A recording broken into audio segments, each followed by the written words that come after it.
Om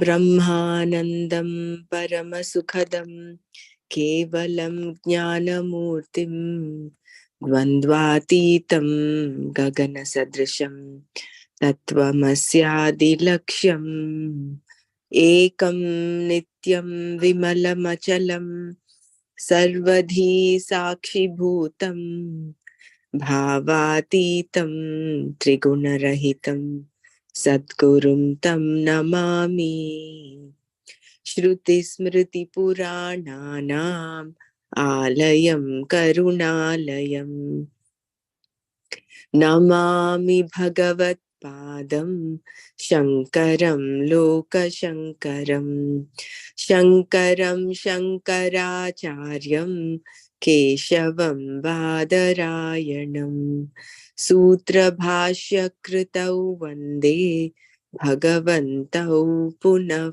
Punaha Sadashiva Samarambham Shankaracharya Madhyamam Asmadacharya Paryantam Vande Guru Paramparam Vande Guru Paramparam Om Sahana Vavatu Sahanau Bhunaktu Sahaviryankaravavahai Tejasvinavadhitamastu ma vidvishavahai Om Shanti Shanti Shanti Narayanam Namaskritya Naram Chaiva Narottamam Devim Saraswatim Chaiva Tato Jayamudirayet. Jai Gurudev. Jai Gurudev. No problem, Bella. You're okay to my glasses. Yeah, I'm okay now. No problem. We will start from the previous shloka, Brahmaraji. Yes, you can read that shloka and maybe only one shloka or previous or yeah. We previous did yesterday 31, 32 as well, right? Yes. We did 31 and 32. You can start with 31 and then go to 32. Yes.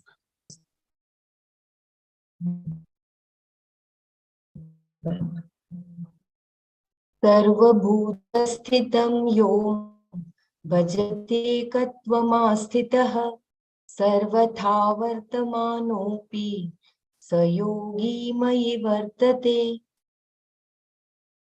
The one who gains the vision, having gained the oneness of me, abiding me. The one who gains the vision, having gained the oneness of me, abiding in all beings, that yogi abides in me, whatever he or she does.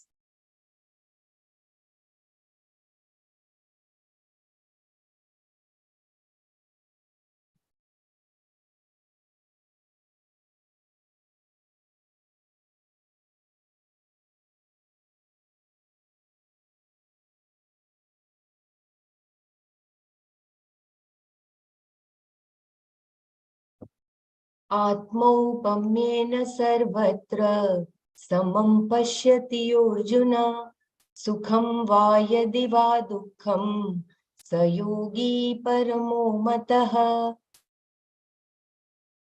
If one who sees oneself as an example basis in all situations sees either pleasure or pain as the same, that yogi Arjuna, is regarded as the most exalted.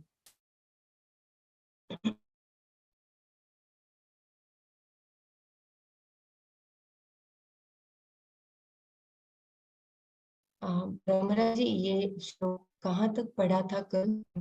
I did not. We finished the shloka, Bela. Maybe you can come to the last paragraph.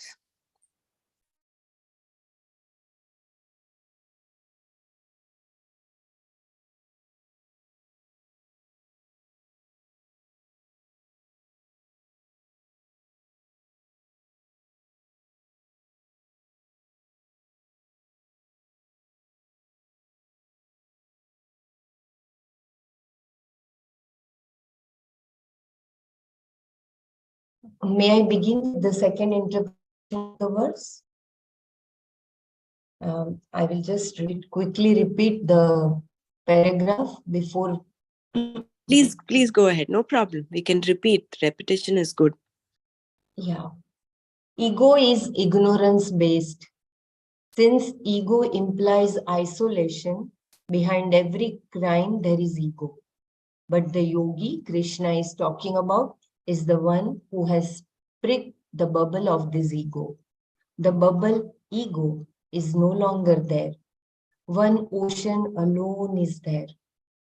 Ego is ignorance based, ignorance of Atma.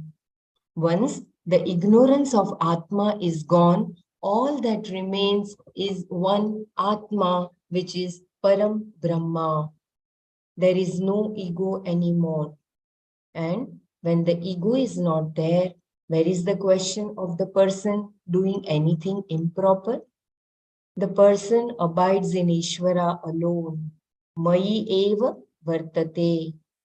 But for the sake of argument, you can say that the person can do anything he or she likes.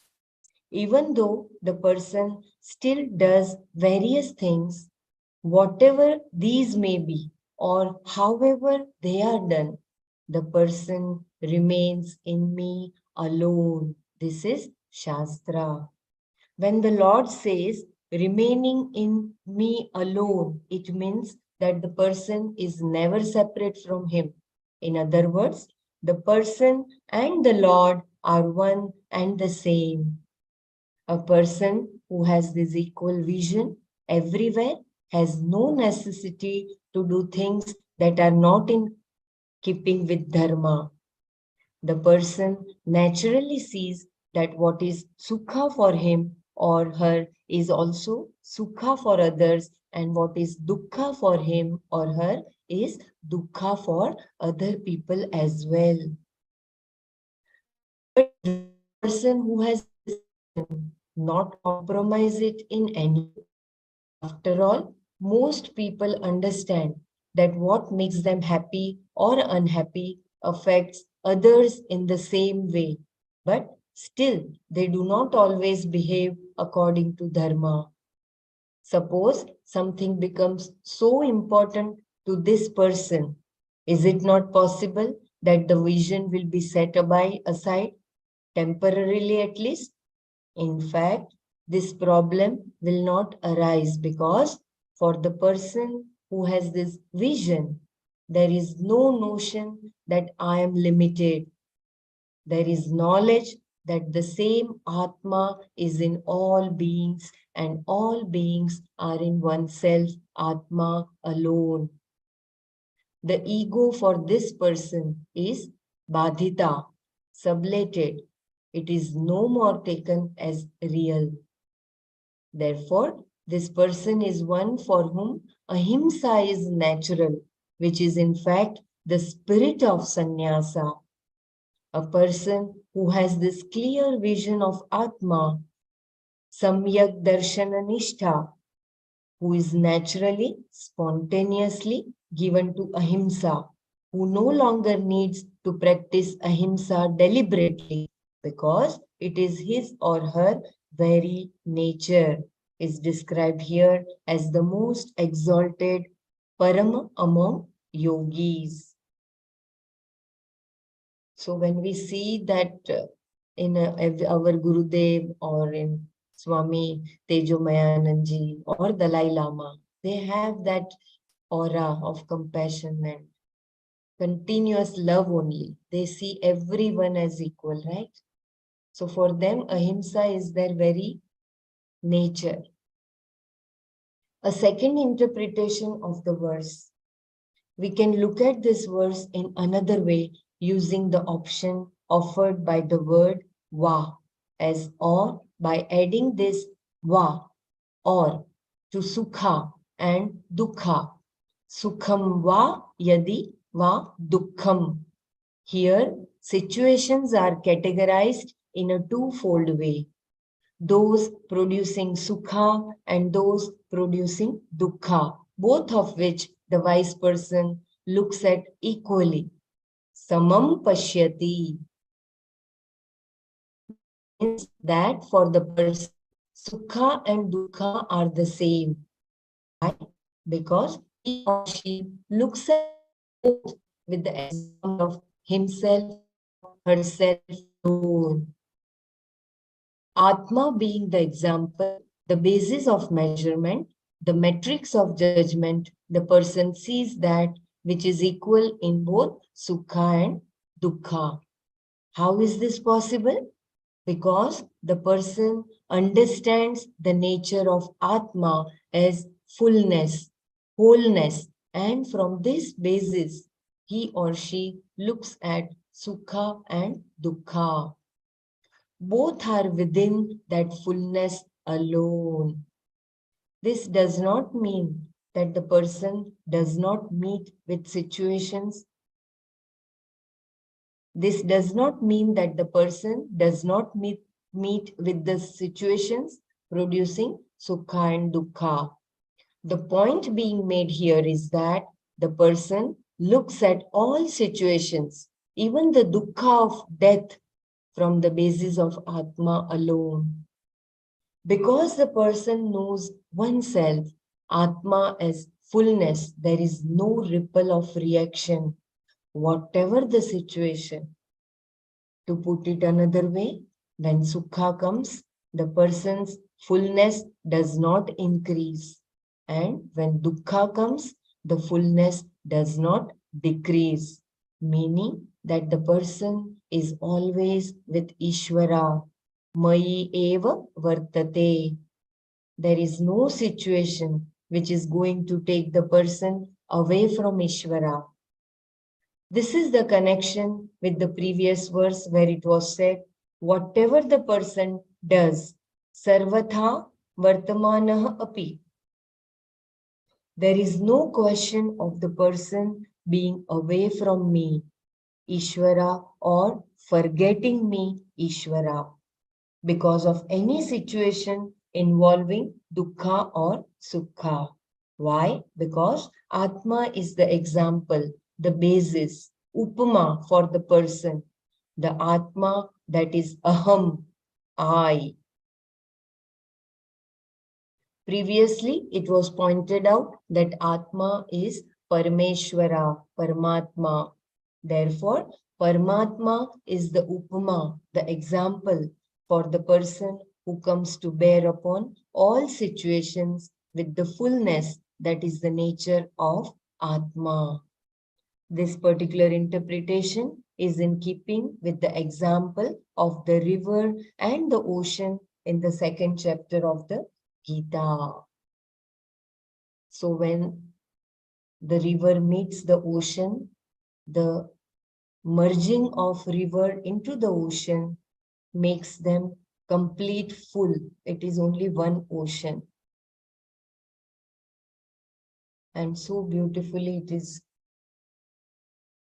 characterized, who is the Samadarshi yogi, the one who sees every situation around him or her as equal, whether it is sukha or dukkha. I just want to chant that Brahmaraji had chanted.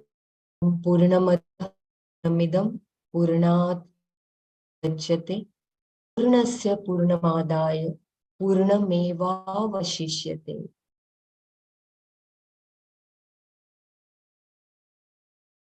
So from the fullness, only the fullness comes. The verse says, we will go to the next verse.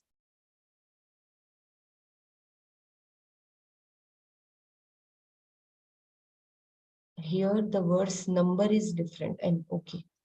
Apuryamanam achala pratishtham samudramapah pravishanti yadvat tadvat kamayam pravishanti sarve sashanti mapnoti na kamakami. This is second chapter, verse 70. Yeah, 70 verse, second chapter. Apuryamana means fullness, that which is completely filled from all sides, like the ocean, samudra. Achala means that the ocean remains in its own glory and does not move around. Pratishtha is that which is well rooted, meaning the ocean is well rooted in its own glory. And into this ocean, waters enter apah pravishanti from different directions. Is the ocean affected in any way by this event? Does the oceanness increase? No. And if no, waters enter for a time because of drought, etc., the oceanness also does not decrease. Oceans do not dry up, nor do they overflow. Such situations simply do not occur. Fullness depends on nothing. This example is a good one in terms of the fullness that is the nature of Atma. The example holds water in other words. Whether the waters enter or do not enter, the ocean always remains the same. It is always oceanness because oceanness does not depend upon any other source of water to be ocean. Similarly, here the yogi, a wise person who is Ananta, does not depend on his or her fullness upon a given situation. Please remember this word. I will repeat this line. It's a very beautiful line.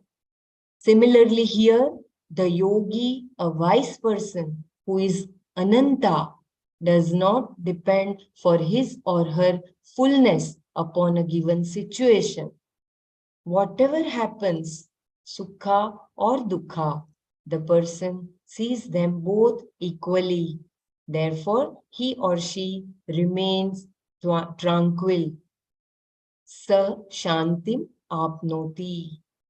Whatever objects, kamas enter from whatever direction through the gates of the five sense organs, they do not disturb the person at all. Just as the ocean is not disturbed by the waters. Whereas the person who is desirous of various objects, kami, who is dependent upon their presence or absence for his or her happiness, is likened to a pond. If too much water comes in the form of rain or floods, you do not see the pond at all.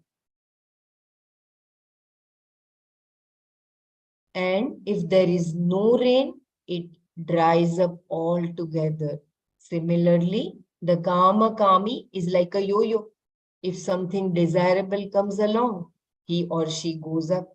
And if it is something undesirable, the person goes down. However, for the yogi discussed here, there is no yo-yo because he or she remains with me, the self alone. Whatever the tragedy, even if it meets the classical orthodox definition of a genuine tragedy, the person remains the same. This is the yogi Krishna is discussing here in keeping with the previous verse. Thus, there are two interpretations possible here. The yogi remains the same in any situation, whether it be sukha or dukkha, and the yogi looks upon others as he or she looks upon himself or herself. This being so, the person will not perform a wrong action. To treat others as you would have them treat you is applicable to everyone, in fact. Every human being is supposed to live this way. What to talk of a yogi? So beautifully, Bhagavan has here given the right way to live. Samadarshi, and the one who remains the same in any situation.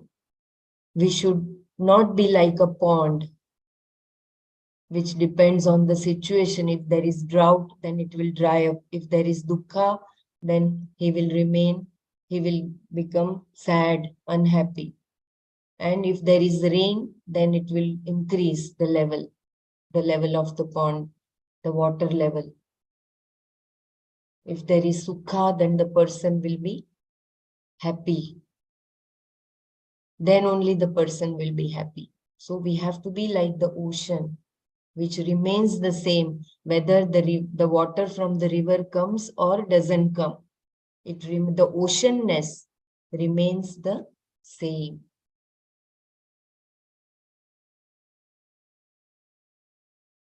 To hurt others is to be hurt in the process.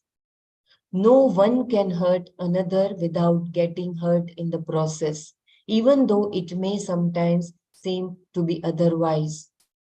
We see this even in tennis matches.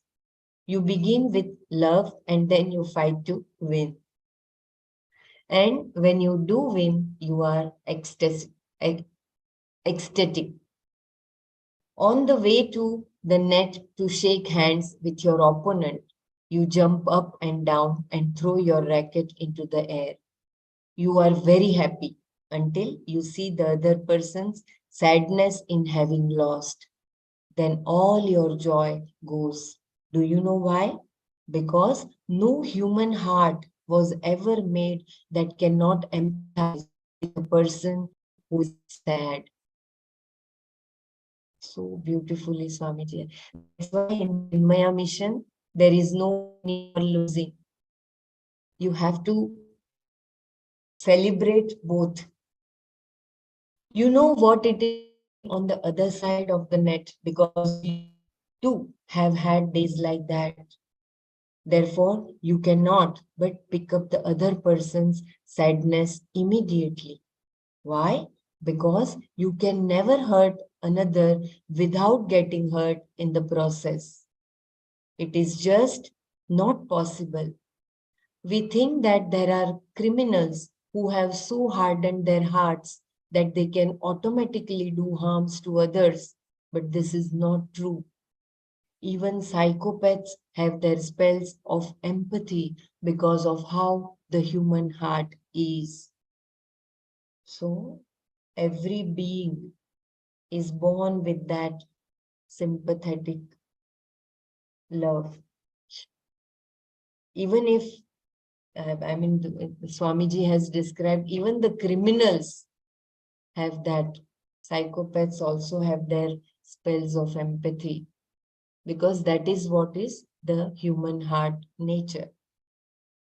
If anyone wants me to repeat anything, please let me know. Or if anyone wants to share. This only means that intrinsically we are all connected. It is only like one huge organism. It's just that we, because of our ego, because of ignorance, we feel the separation. Yeah. It's actually only one vibration.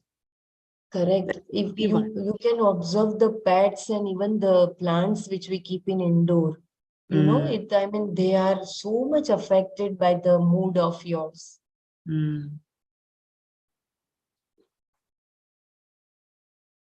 It is such a beautiful. The more sensitive a person is, the more mature a person is, the more connected he feels to everybody around, including plants, non-living things, everything. The more insensitive a person is, the more, like for instance, a criminal, he also has that element of connect, yes, but then he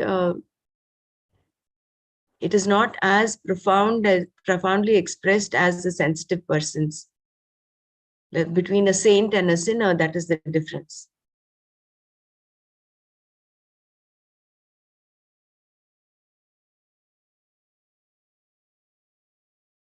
Yeah, Gurudev says, no, behind every criminals, there is one that is that soul who is craving for the love.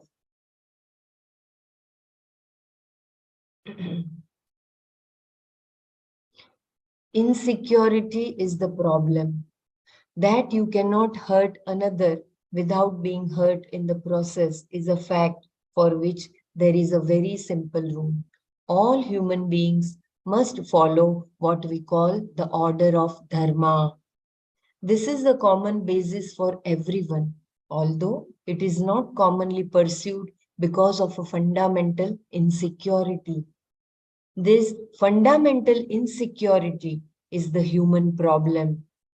The insecure person acts in unbecoming ways because there are priorities for the person based on likes and dislikes. Wherever these priorities are, there will be confusion in terms of values unless the person frees himself or herself from the sense of being small. The person who does this sees the sameness in all beings always. Sarvatra samam pashyati. It is very clear to such a person that whatever is good for himself or herself is good for others also. This then is the yogi whom Krishna praises here. So this yogi is away from the raga and dvesha. And because of that clear antakaran, his priorities are like he knows what is sukha for me is the sukha for the other people also, and what is dukkha for me will be the dukkha for other person. So there is no insecurity for such a yogi. Even a mature person who tries to follow dharma will breach it now and again because some priority or other will always be there. Thus, you find that there is legitimate criticism, legitimate hurting, because you cannot always take the hurt. Sometimes you will hurt back, and this is considered to be legitimate in human interaction. Only a jnani is able to view sukha or dukkha in the same manner, and therefore only a jnani can be free. This is why, with reference to all people, he or she is considered to be the most exalted. Sayogi Paramo Mataha.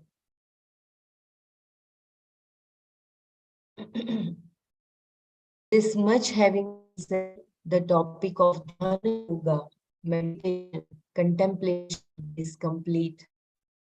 In fact, Krishna has actually covered the topic twice in two different ways, thinking that he had done a good job, Krishna may have sat back a bit. Seeing that Krishna had finished, Arjuna thinks it is a good time to ask a question and does so in the next two verses. So far, Bhagwan has beautifully explained the qualities and for the yogi, and he is Samadarshi, Prashant Mana, Ragadvesha Rahita. He is matured, who remains same in all situations. And he is like an ocean, which is not dependent on any situation outside.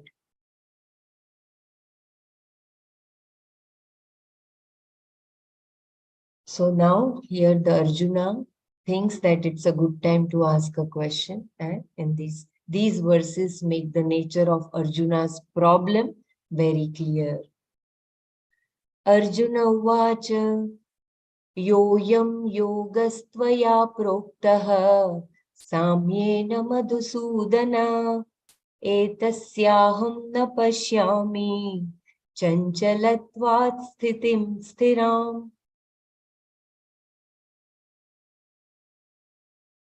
Arjuna Uvacha said, Madhusudana, O slayer of Madhu, Krishna, Tvaya, by you, Samyena as sameness, Yah ayam yogaha, this yoga, Proktaha, which was talked about, Etasya of this, Sthiram, steady, Sthitim, state, vision, Chanchalatvat, due to agitation, aham, I, na pashyami, do not see.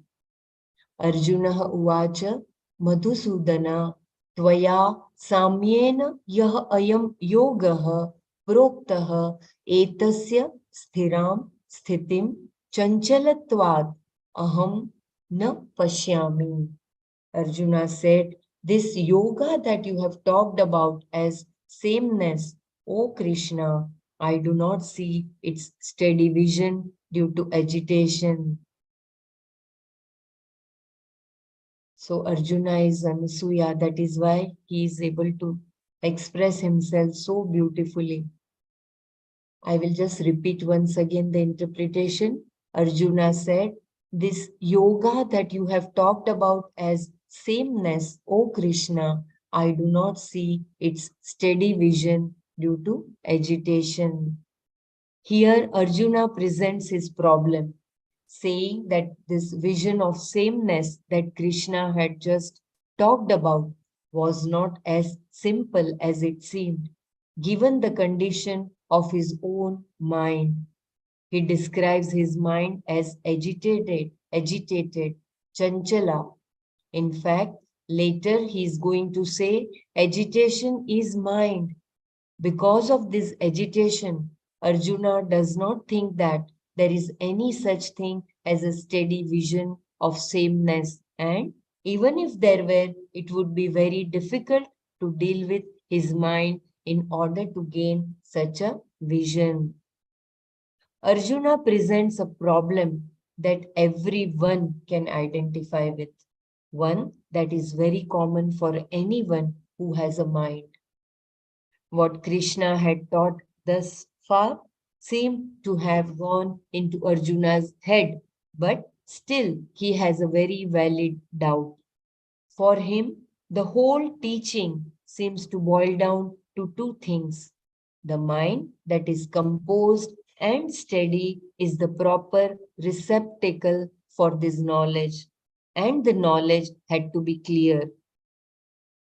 This clarity could perhaps be gained easily by proper inquiry, etc., if the mind were composed and steady. Therefore, Arjuna's question relates to the means for making the mind steady.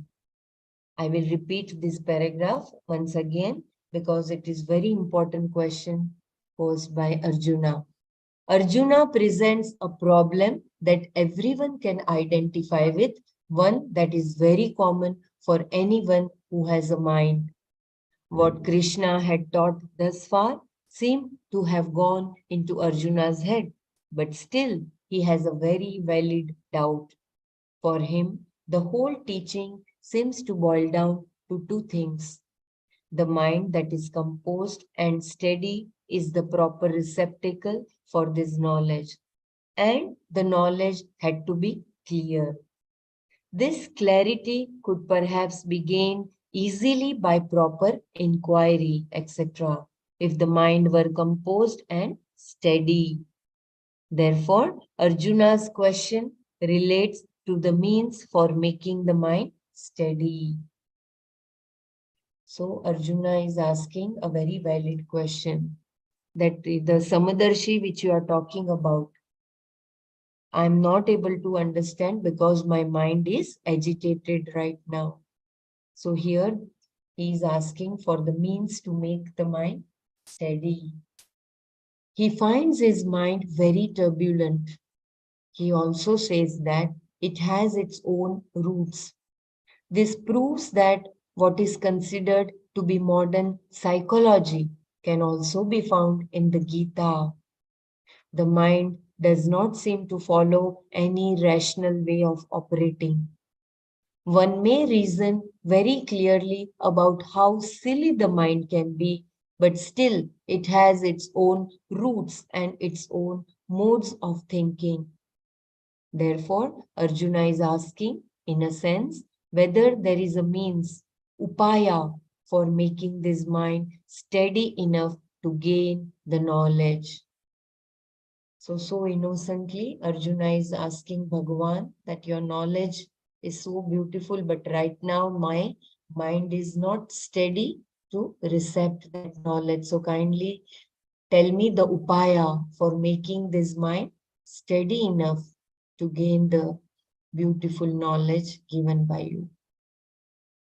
How does one gain the mind that can gain the vision?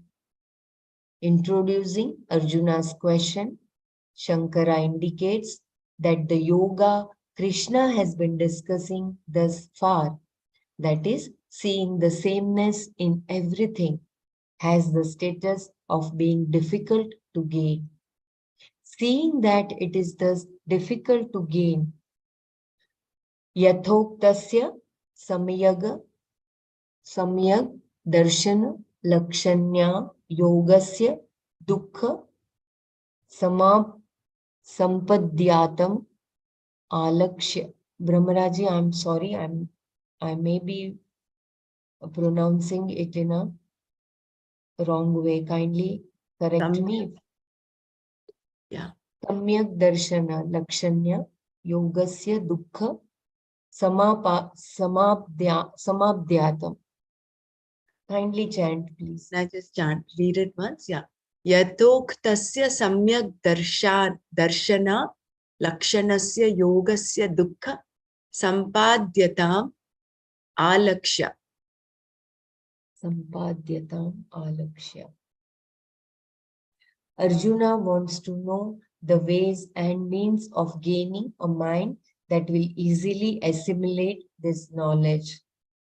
That which is common in everything, the truth of everything, is called Samyak Darshana or Atma Darshana, the vision of the sameness that is Brahman, that is Atma. Because this vision is gained through the mind, Arjuna wants to know how to gain that particular frame of mind through which the knowledge could be gained.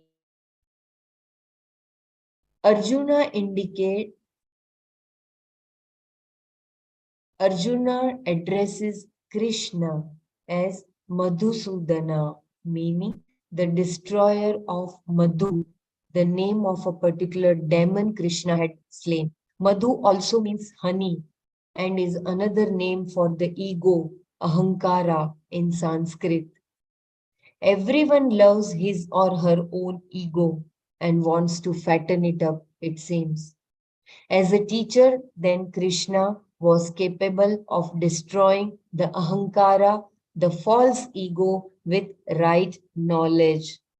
That is why Arjuna addresses him as Madhusudana here. So I will read it once again. It is so beautiful. Madhu has two meanings. It means honey as well as the ego, ahankara. Arjuna addresses Krishna as Madhusudana, meaning the destroyer of Madhu, the name of a particular demon Krishna had slain. Madhu also means honey and is another name for the ego, ahankara in Sanskrit. Everyone loves his or her own ego and wants to fatten it up, it seems. As a teacher, then, Krishna was capable of destroying the ahankara, the false ego, with right knowledge. That is why Arjuna addresses him as Madhusudana here. Arjuna wants Krishna to know that he does not think he could have this abiding vision of sameness. Occasionally, he might gain a little insight, but he knows that his mind does not remain steady for very long. Not only does Arjuna not see how this vision could remain steady, but he also knows the reason. It is because his mind is always in a state of agitation, chanchalatvat, chanchalatvat. Because his mind was always in this state, he does not see the possibility of an abiding vision. The mind seems to have its own logic, its own roots, and even though he might gain some knowledge, that knowledge seems to have its own quarters with no connection between the two. Naturally, then Arjuna wants to know what could be done about this. So he further asks one more question in a form of verse here. Further, Arjuna says, Chanchalam hi mana Krishna pramathi balavat dridam tasyaham nigraham manye vayurivadu sudushkaram. Krishna, O Krishna, he, as we all know, Manah, mind, Chanchalam is agitated, Pramathi, Tyarant, Kshametam, tyrant, Balavat, strong, Dridam, well rooted, Aham, I, Tasya, of it, Nigraham, control, Vayoho eva, like the wind, Sudushkaram, too difficult, or rather impossible to do, Manye, think. Krishna, Krishna hi manah chanchalam pramathi balavata dridam aham tasya nigraham vayoho eva sudushkaram manye. As we all know, Krishna, the mind is agitation, a strong, well-rooted tyrant. I think of it as impossible to control as the wind. I repeat, as we all know, Krishna, the mind is agitation, a strong, well-rooted tyrant. I think of it as impossible to control as the wind. Using a rather long compound, Shankara defines Krishna here as Bhaktajana Papadi Dosha Akarshana, one who removes Akarshati, all the limitations, dosha, such as sins, etc., papadi of people who are his devotee, bhakta, janas. This then is why the Lord is called Krishna in the Gita.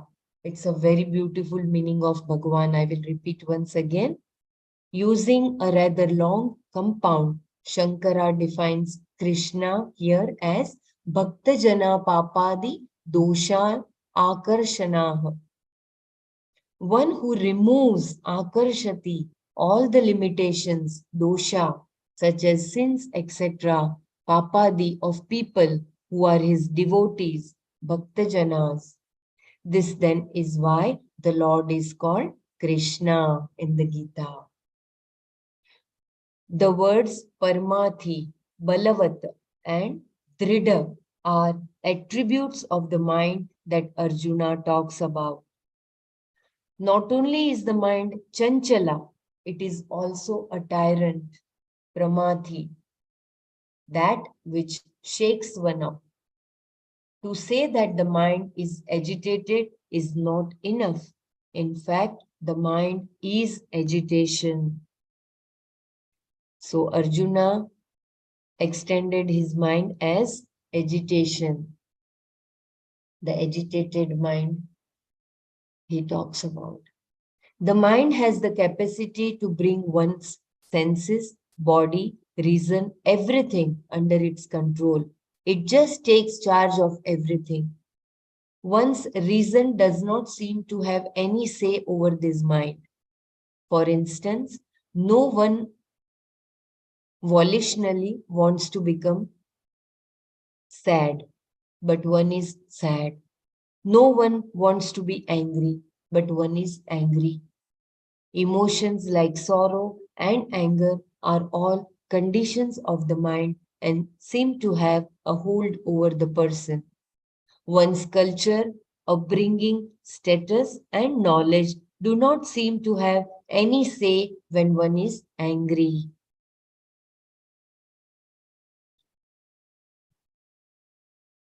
So, if you want me to read once again, kindly let me know.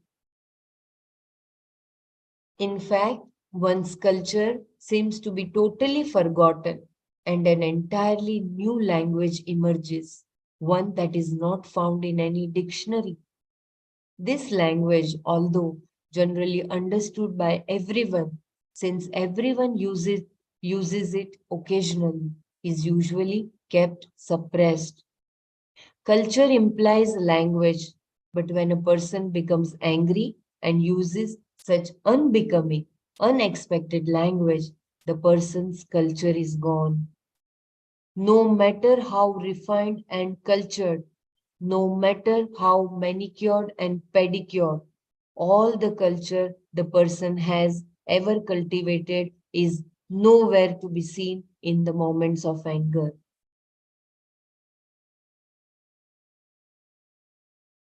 So once the anger takes over, everything is forgotten. That's what is described here. And there is entirely a new language which emerges, which is not found even in the dictionary. The person's knowledge also is not available at such times. Everyone knows very well that sadness does not produce a desirable result. The sadder one is the more problem one has. The sadder one is the more problems one has. The one, no one has solved any problem through sorrow. This is all very clear, very rational, as Krishna himself had said when he first began his dialogue with Arjuna, saying, "You grieve for those who should not be grieved for, and yet you speak words of wisdom. Ashocyan anavashocastvam प्रज्ञानवादन च भाषसे कृपया अशोचानन्वशोचस्त्वं प्रज्ञावादांश्च भाषसे गतासूनगतासूंश्च नानुशोचन्ति पंडिताः. Wow, so beautiful. He actually starts, the Gita supposedly starts with this sentence, with this the shloka in the second chapter, the 11th shloka. Ashocyan anvashocastvam prajnavadanscha bhashase.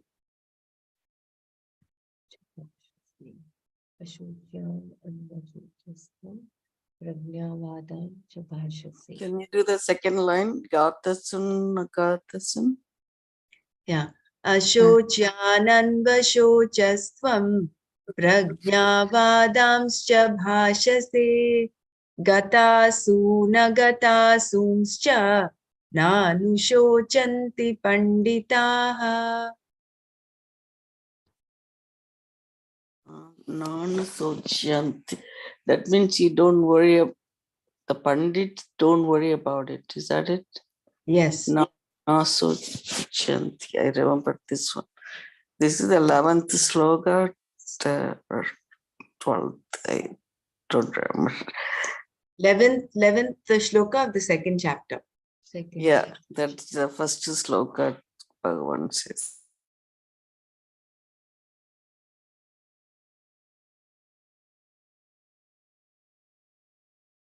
Everyone knows this and other people tell you also. But sadness seems to be something that does not take your permission. If it did, you would definitely not give it. Who wants to be sad? Only when permission is sought is there a question of you granting it or not. Sorry, I will read once again. Everyone knows this and other people tell you also. But sadness seems to be something that does not take your permission. If it did, you would definitely not give it. Who wants to be sad? Only when permission is sought is there a question of you granting it or not. Sadness implies a certain type of thinking. Sadness means there is a particular type of thinking going on. Without thinking, you cannot be sad. Sadness is not like hunger, thirst, or sleep. Without thinking, you become hungry. Without thinking, you go to sleep, especially after a big meal. And in the morning, without thinking, you are as hungry as a wolf. So to be hungry, you do not have to think, whereas to be sad, you do. In fact, to be sad, angry, hateful, agitated, depressed, frustrated, you need to think a lot. The mind is very much present, but at the same time, it does not take your permission. This implies two people here. One who is cultured, highly educated, highly sophisticated, and very considerate, and whose language, style, demeanor, and decorum are quite different from the other person, the angry person. This person seems to have a parallel life, occupying the same mind and the same place, but this person seems to have his or her own roots and definitely seems to be in charge. And when this person takes charge, everything is gone. This is what is called pramathin here. Pramathin. A tyrant that can disturb and take control of the body, mind, senses, everything. So here, I think Swamiji is explaining for the angry person, there will be, within that person, there will be two people. I will repeat once again. The mind is very much present, but at the same time, it does not take your permission. This implies two people here, one who is cultured, highly educated, highly sophisticated, and very considerate, and whose language, style, demeanor, and decorum are quite different from the other person, the angry person. This person seems to have a parallel life, occupying the same mind and the same place. But this person seems to have his or her own roots and definitely seems to be in charge. And when this person takes charge, everything is gone. This is what is called pramathin here. A tyrant that can disturb and take control of the body, mind, senses, everything. One may now ask, if it takes charge like this, why not take control of it with some other greater force? After all, if someone wants to control you, you can also control that person. All you require is to reinforce yourself properly with enough weapons, enough strength. Then you can regain control. But this kind of reinforcement does not work here. Whatever strength I manage to muster for myself to control this pramathin is not adequate. The other always seems to be stronger. It controls me and it is strong, balavat. Balavat. Its hold is so strong that I cannot wrench myself away from its control. I cannot even wriggle out of it, nor can anyone else get out from under it either.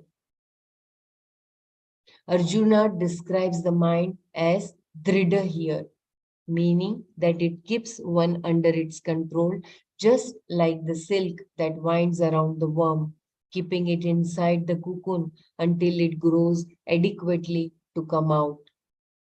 Drida also can be translated as well-rooted. This mind has its own roots that seem to be so deep that nothing is strong enough to uproot it. Storms generally uproot things. But this mind cannot be uprooted by any storm.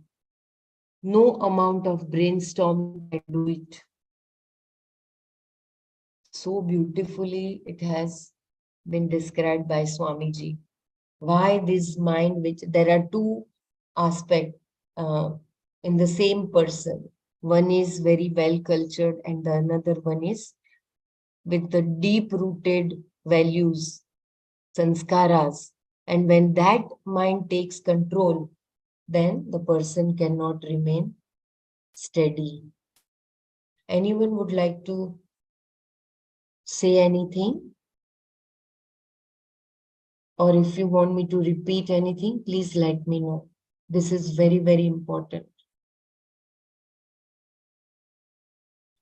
So the word, the dridha for the mind is described by Arjuna that because of its sanskara, because of its raga and dvesha, they are so strong that the mind is dridha. It is not ready to give the charge to the other person. Just like the worm, which is the silk, which is around the worm.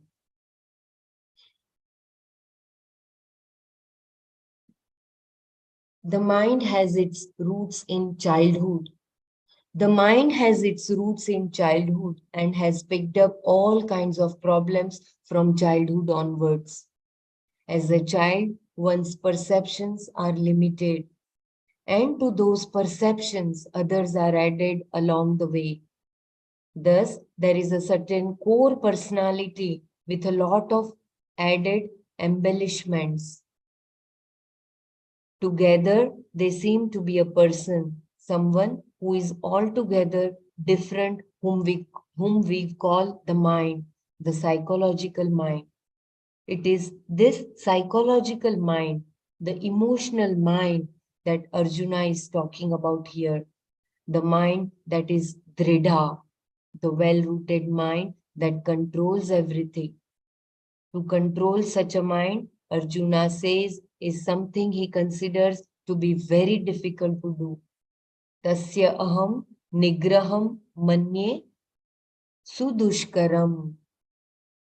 He feels it difficult to control that dridha mind. I will read once again. The mind has its roots in childhood. The mind has its roots in childhood and has picked up all kinds of problems from childhood onwards. As a child, one's perceptions are limited, and to those perceptions, others are added along the way.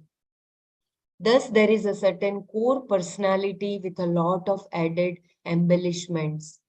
Together, they seem to be a person, someone who is altogether different, whom we call the mind, the psychological mind. It is this psychological mind, the emotional mind, that Arjuna is talking about here. The mind that is dridha, the well-rooted mind that controls everything. To control such a mind, Arjuna says, is something he considers to be very difficult to do.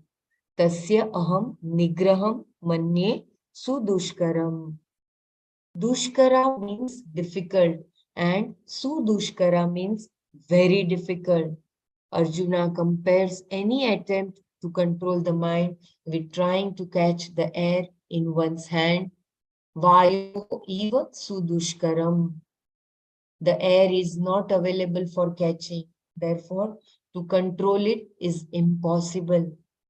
Even if he tries to trap the mind somewhere, like one can trap air, he cannot do it because the mind would always be outside of the trap he set for it.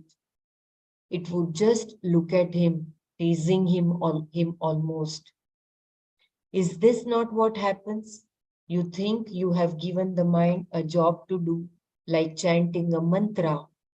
Come on, turbulent mind, chant, okay?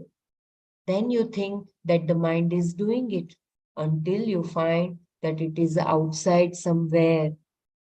The mind may have taken you so far away that you do not know how long you were there or remember what you were doing before. Somewhere the mind trips you up and then takes you for a ride. It is so elusive that you cannot even set a trap for it. This is why the mind is compared to a monkey.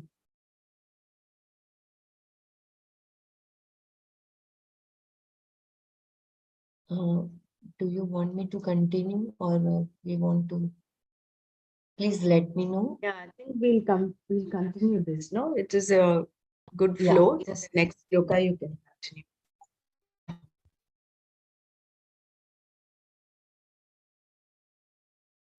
Dushkara, difficult. Sudushkara, very difficult, Arjuna says, just like catching air. Stress need not be a factor of agitation. Therefore, to have to do something with this mind is no small job, Arjuna said. And he lived in an era where stress was not the concern as it is today, since the society was not under so much pressure as it is today. Arjuna had a lot of leisure and did not have all the hurry that we have today. But still, he had a mind, albeit a very cultured mind, that was chanchala. And if Arjuna mind was chanchala, you can imagine what the mind of his cousin Duryodhana must have been like. Arjuna, at least, had no conflicts because he did not live a life of adharma. He always lived a clean life, an unquestionable life, which meant that he slept well because he did not nurse any guilt inside. Whereas Duryodhana was a guilty person from head to foot, with all the conflict that goes with a life of adharma. Arjuna was a man given to a life of dharma, right conduct and right values, and great achievements also. Thus, there was nothing for him to smart or feel spiteful about. He was successful in all his pursuits and had a lot of titles showered upon him. In other words, he was a master of his age, a man who, on any given day, could be proud of his life and his achievements. Everyone in the society looked up to Arjuna even before the great war of Mahabharata took place. He was a versatile person, a man of music, dance, archery, and other disciplines of knowledge. He was a great warrior and also a prince. But even with all these qualifications, Arjuna's mind was chanchala. So beautifully, Swamiji is trying to sympathize with us all that in spite of so much of wonderful conditions, still Arjuna's mind was chanchala. Arjuna's problem is universal. If Arjuna's mind was nothing but agitation, what about those minds given to the modern phenomenon called stress? Something happens in Iran, and having read about it in the morning paper, you are already upset before you even have your shower. Anyone living in today's world where the input is so much can identify with Arjuna's problem and ask the same question. The problem is very well known, as Shankara also confirms. In Bela, the Arjuna, voice is breaking a bit. I'm not sure if it is only for me or for others as well. shall I For repeat us the also. For Yeah. us also. Can Yeah, I I will repeat. just Yeah, repeat? or you can, Yeah. yeah, kindly take over, Arjuna's Brahmaraji, if you problem is universal. If Arjuna's mind was nothing but agitation, what about those minds given to the modern phenomenon called stress? Something happens in Iran, and having read about it in the morning paper, you are already upset before you can even have your shower. Anyone living in today's world where the input is so much, can identify with Arjuna's problem and ask the same question. The problem is very well known, as Shankara also confirms. In Arjuna's time, the question was relevant. In Shankara's time, it was relevant. And today, it is relevant. In fact, the nature of the mind being what it is, it will always be relevant. Therefore, one has to know the ways of the mind by paying attention to it and gain a certain mastery. In the next verse, Krishna answers Arjuna's question about how to manage the mind.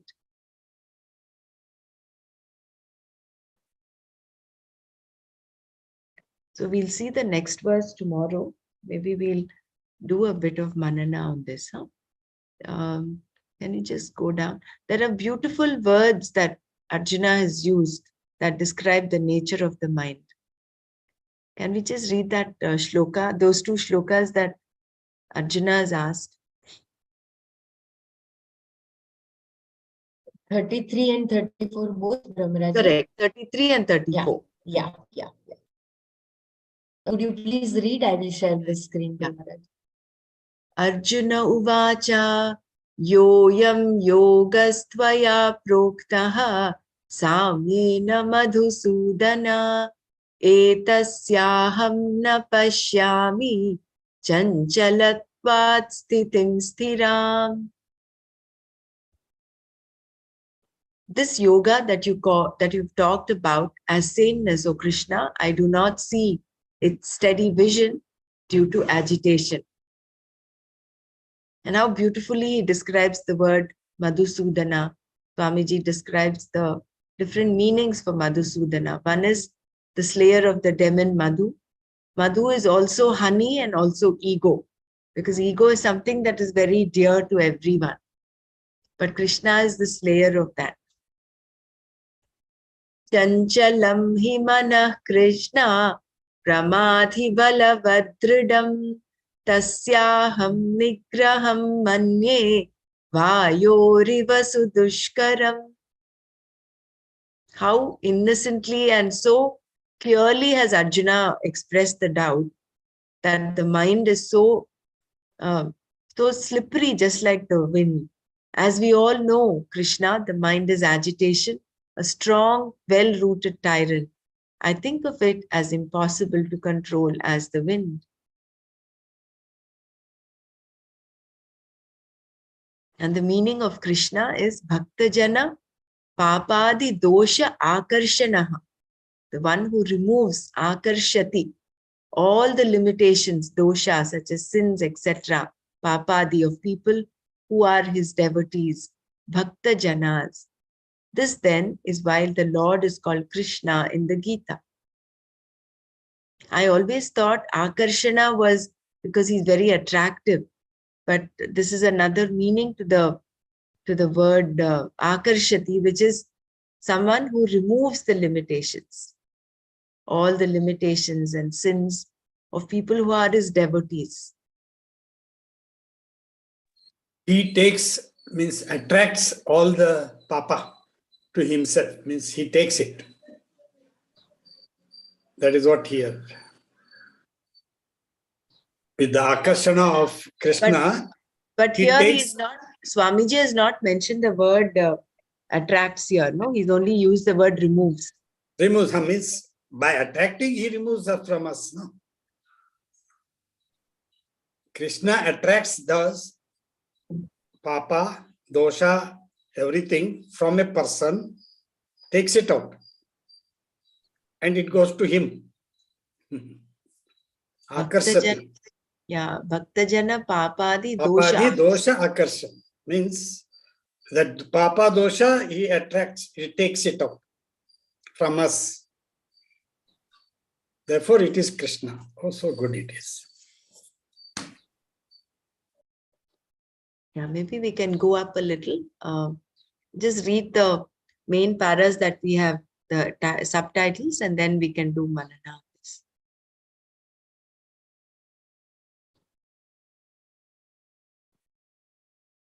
Sadness implies a certain type of thinking. So beautifully that here, we'll just run through the subheadings and then We'll do one. The mind has its roots in childhood. And stress need not be a factor of agitation.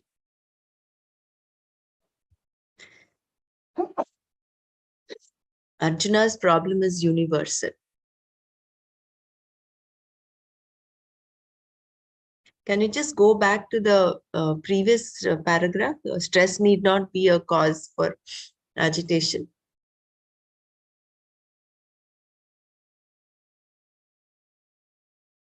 This one, Brahmaraji? Yeah. Shall I read this one more time and then we'll do Manana? Yes, Didi. Stress need not be a factor of agitation.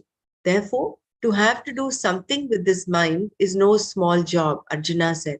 And he lived in an era where stress was not the concern it is today, since the society was not under so much pressure as it is today.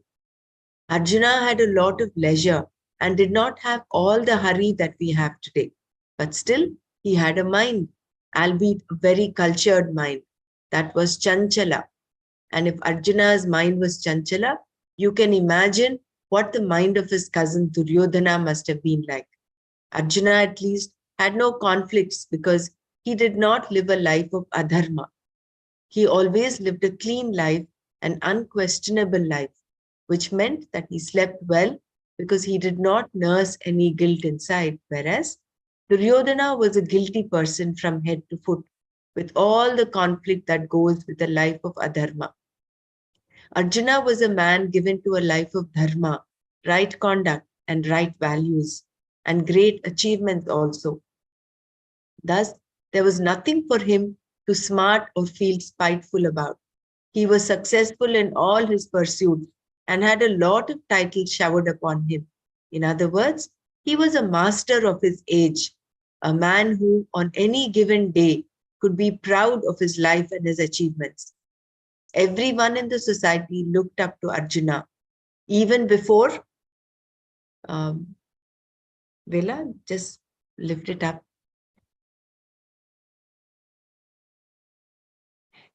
Even before the great war of Mahabharata took place, he was a versatile person, a man of music, dance, archery, and other disciplines of knowledge.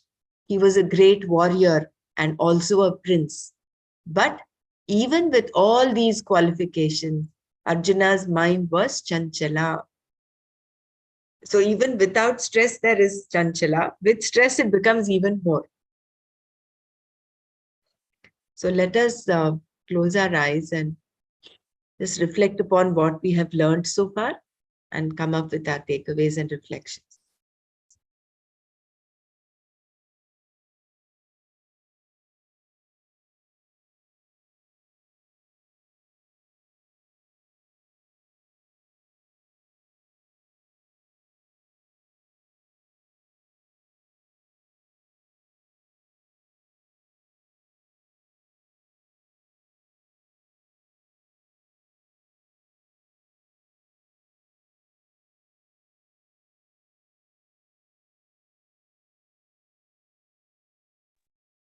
Jai Gurudev.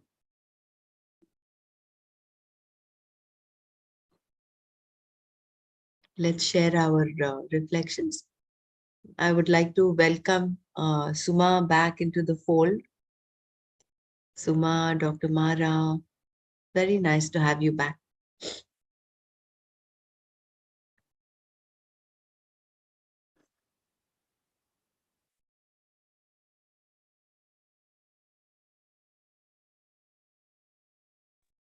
Jai Gurudev. Thank you, Dr. Brahmara. Yeah. Would you like to share your reflections, Suma, on what we learned today?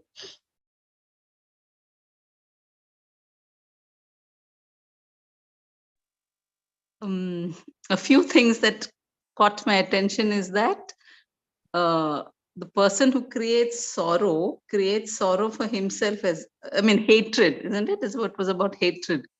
That when you hate somebody, you also have that sorrow. You carry that sorrow as well. Is that what it was? Something about when you harm somebody, you're harming yourself. That's the understanding I had. Or when you're staying angry, the anger is eating into you. So that is one thing about the nature of the mind. And the other thing about the mind is that restless, and something that pained me a lot is that the mind is made from childhood. So so how important it is for parents to know this practically. This is my takeaway for today. You're very right. You know, I was what struck me was that we're all so interconnected.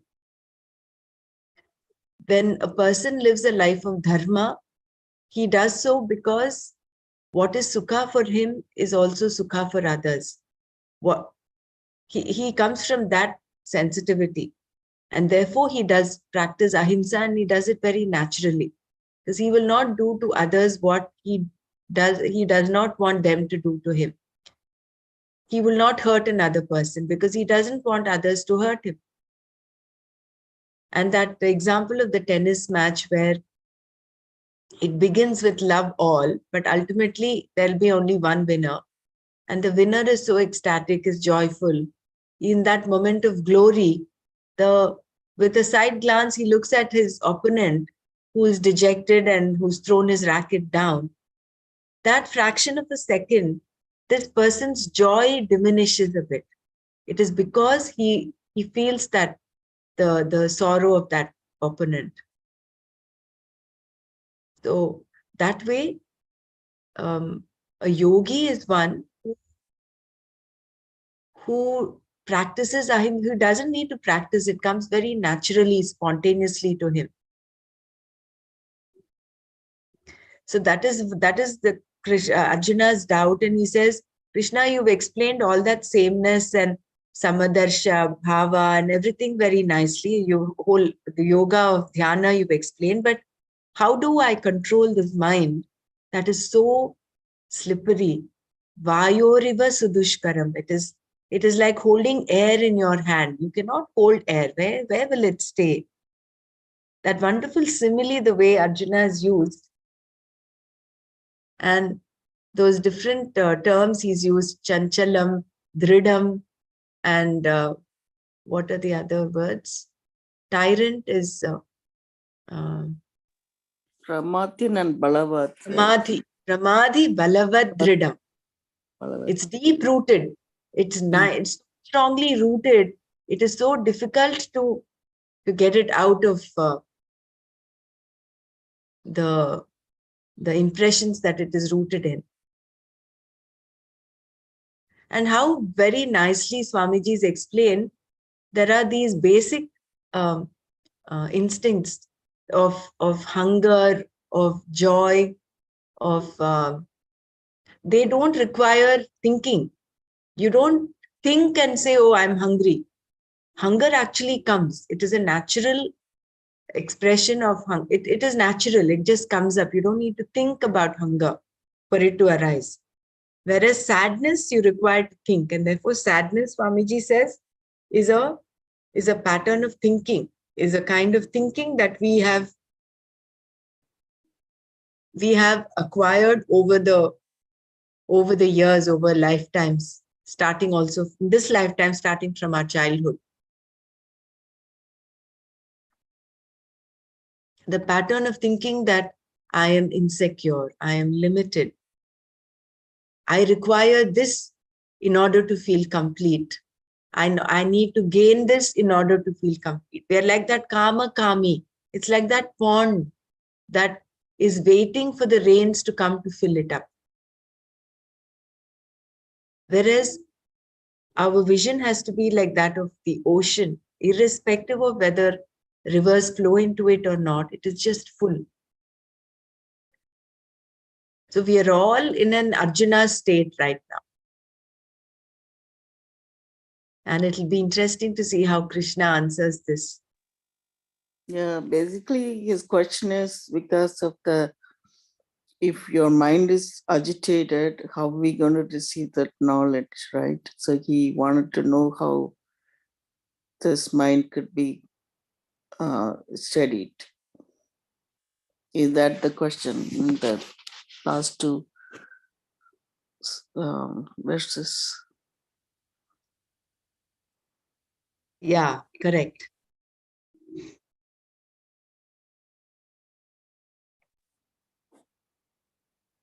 Yeah, and also the last thing you read, the stress is not a factor for the agitation. I We mean, normally sorry, stress. What was that? The heading stress was need not be a factor for the mind, agitation of the mind. agitation of the mind, right? Even Krishna, people who are not stressed also can be agitated. the mind That is is like what that. that is what the nature of the mind. We always find some person to be blamed, no? So we tell it to the stress.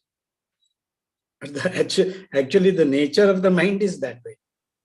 That we have to understand. Even if you have everything, you still have some kind of problem in the mind.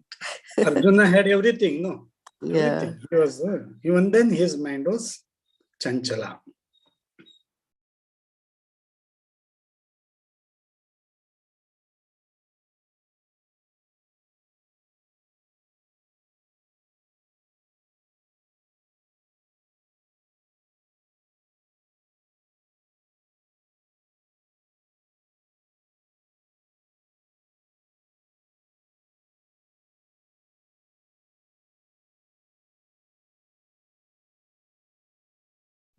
Jai Gurudev.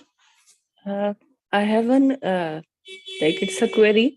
It was mentioned in this how the sanskara of rag dvesh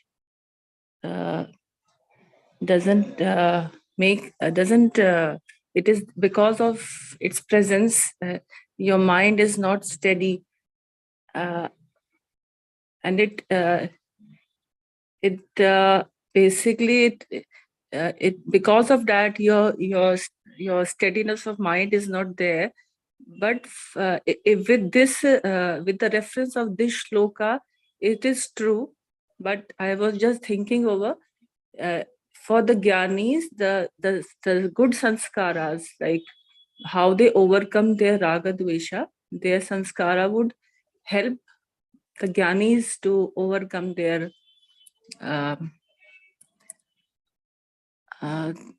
thoughts or the negative thoughts. I don't know. Am I clear or not? Like with reference to this shloka, the sanskara of raga dvesha is the obstacle for the steadiness of mind.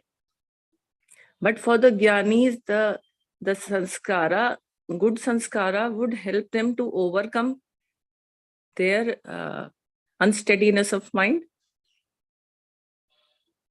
That is right. That is the kamakami versus the state of being emotion, right? Yeah. That second chapter, what was some 70 odd verse, that is. So apuryamana machala pratishtam. So a jnani is one whose ragadveshas are under his control, isn't it? Control, yeah. Feels secure, he feels full, he does not feel incomplete. He has that completeness about him. He's so totally content. Then where is the question of agitation? You're very right about the ragadveshas. And for us, I think the modern takeaway for all of us is how much of time we spend on social media. Just imagine, as it is, our own personal things itself occupy our mind. And then we read social media. WhatsApp is a huge source of input, sensory input. Just imagine how much we're feeding the mind day in and day out. And we listen to this, we listen to that. And unless we create a filter there, Unless we say this much and not anymore, we have that discipline. It is very difficult for us. We will only keep reading this, but when it comes to practicing the art of meditation, I think our mind will take a toss, because all of this will start coming up, that and it will contribute to the agitation. That is what Swamiji has said, no? Even before we take a shower, we see there's a war in Iran and our mind has become Isn't it? chanchala. You Just nailed one it, word. Same I thing think as it's the Miss checking last of 15, 20 minutes when we are going through this, Arjuna and Duryodhana and their minds. But I was simultaneously doing my Padmasadhana asanas also. So what the practices we are doing, our Swadhyay, our all the practices Guruji has given, we do it in Seva. And really we need to look at ourselves, that how much my mind is getting culturing of my own mind, and am I a better uh, version of my own self? This is what thing is coming into my mind since last half an hour. I really, why I am going through these sadhana, seva, satsang, why I am sitting for this, for culturing of my mind ultimately. So then the quality of life which I am leading, and getting steadiness in the meditation and experiencing more and more different flavors of samadhi at different times during the day. That is most important, I felt, while going through these explanations today. As, Jai Gurudev. as far as the nature of the mind is concerned, the negative emotion that overpower us, rag, dvesh, vagare, through the power of discrimination and dispassion, how we channelize, say, the anger, that is also important. See, in Delhi, there is now a hospital and a road named after a very famous man. He was a village boy. His name was Gangu. And he came to the city and he sat on the chief engineer's chair, who was an Englishman. And that man pulled him by the ears and threw him out of his office. You are not layak nahi ho. You are not capable of sitting on this chair. You uncouth, rustic village boy. And he was thrown out. At that time, a lot of anger came up for Gangu, but he channelized that anger. He said the reason for this position of mine, my being showered with so much of disrespect, is because I'm uneducated. And therefore, he took it upon himself to get educated. He educated himself so well that he became engineer. He did his post graduation and all that. And at one point of time, he became that Englishman's boss. Then he went into business, and then he became a charitable person. And Seth Gangaram Hospital is a very well-renowned hospital in Delhi, and a road is named after Seth Gangaram because of the charitable work he did. He gave a direction to his anger because he had that, in that moment he had that power to discriminate. Okay, why am I being shown so much of disrespect? So channelizing wherever we are at the moment, thinking about it, going deep into it. Like Gurudev says, when you face negative emotions, go deep into that. Same thing happened to Mahatma Gandhi ji, no? He was thrown out of the train. So he made it a tool. He took it as a tool and then became a Mahatma. You see?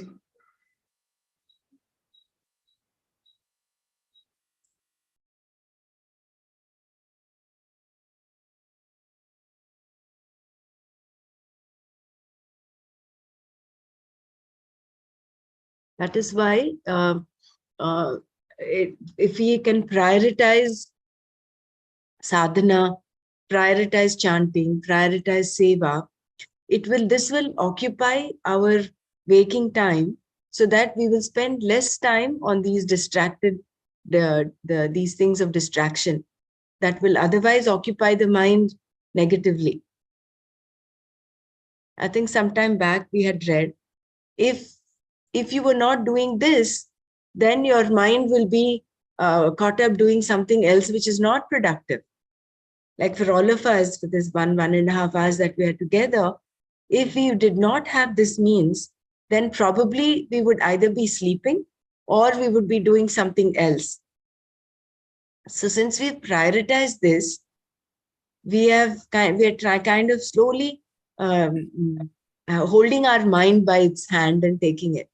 Even so, I think in one of the paras that Bela was reading today, there is, when you sit to chant, initially your mind is there. But before you realize, your mind has taken an uncharted plane outside somewhere else. So it is not enough if we are just doing this. When we're doing this, are we actually 100% in this? This is where I... Even Nanaji was telling, Nanaji was telling that I start chanting and I sleep or something and something. So mind is that way. So that is why uddhared atmanatmanam natmanam avasadaye. Atmaiva hyatmano bandhuhu atmaiva ripuratmanah. Your mind is your best friend as well as it's your worst enemy. So you have to lift yourself by yourself. So mastering the mind is what Krishna is going to tell us now. So if anyone wants to share anything, please do. Otherwise, we'll close the session today. And because of this mind only, now we are in this body. Maintaining a discipline during the day also helps in controlling the mind, and being in silence, being disciplined. It also helps, like, prevent you from getting into raga dvesha. Yeah, and I think bottom line is, the mastering the senses, like it's basically the sense. If we get the control over the senses, eventually we'll get the mind to be under our control. That is true. Yeah. And as a tool, I think doing an advanced courses are very useful. Dave says once he had said, the more number of movies you watch, the more number of advanced courses you have to do. So normally he is twice an advanced 3 times. But if someone watching a lot of movies, he has to do that many more advanced courses. So That's a good one. That's a good one. I'll tell that to the college students in my next yes, please do that. No, Gurudev himself said this. It's not what I'm just saying. He said this once. No, but on a serious note, like, it's just happened that when we keep on meditating, see, even as teachers, we meditate during the meditations a lot of times when the crowd is silent, and especially in the afternoon sessions and all. So then, it becomes a part of us. And now, like, whatever events take place, no matter how tough they are, it is happening outside of us. I don't feel any emotion arising, no anger, nothing at any event happening. Even when our advanced course was going on, I had 2 very difficult cases. One which I had shared, I had to take away the teacher's cassette and manual away. That, like, as if the event is happening outside of me, though I was playing a predominant part in it. And the second incident was of a domestic violence when your course was going on. The lady came to my house, and during the breaks, we were pacifying her, me and my wife, and she was there right up till 8 o'clock. Every break, I was talking to her, putting my hand on her head and all that. And finally, the family was together again. So I mean, but these things, it's like now all these events are happening outside of me. There is nothing that is going inside. Like, That's such a beautiful blessing, no? yeah. Same thing happened to me. These 3 days I was doing basic happiness course. That eye gazing, crying, and the ladies were, and gents, they were telling what has happened to them. It was not affecting. It was just, we were just. So every course, it increases our steadiness of the mind.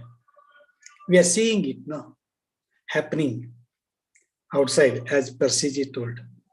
It's really, Guruji has given us such a blessings to us, making us teacher. Yeah. We are polishing ourselves. I'm just reminded of what Gurudev says, I think in Ashtavakra, I can't remember where. He says, walk lightly like you're walking on the clouds. Do not leave impressions and do not take impressions. The events and situations come and go. You just have to be a witness to all of them. Yeah, it is in Ashtavakra. Ashtavakra. Yeah. I just feel only once that affection that I feel affected is like when I'm watching, like say Gurudev satsangs are coming, he's touring all over the country now. And during that, if somebody is singing well, then tears of gratitude come up. That's all. I mean, only the mind is affected to that extent. That is all that comes up. Otherwise, events don't shake me now. They are happening outside of me. Very beautiful. Nice. So shall we wind up here? We'll catch up tomorrow. Om Loka Samasta Sukhino Bhavantu. Om Shanti Shanti Shanti. Om Tat Sat Shri Krishna Arpanamastu. Jai Gurudev. Jai Gurudev. Gurudev.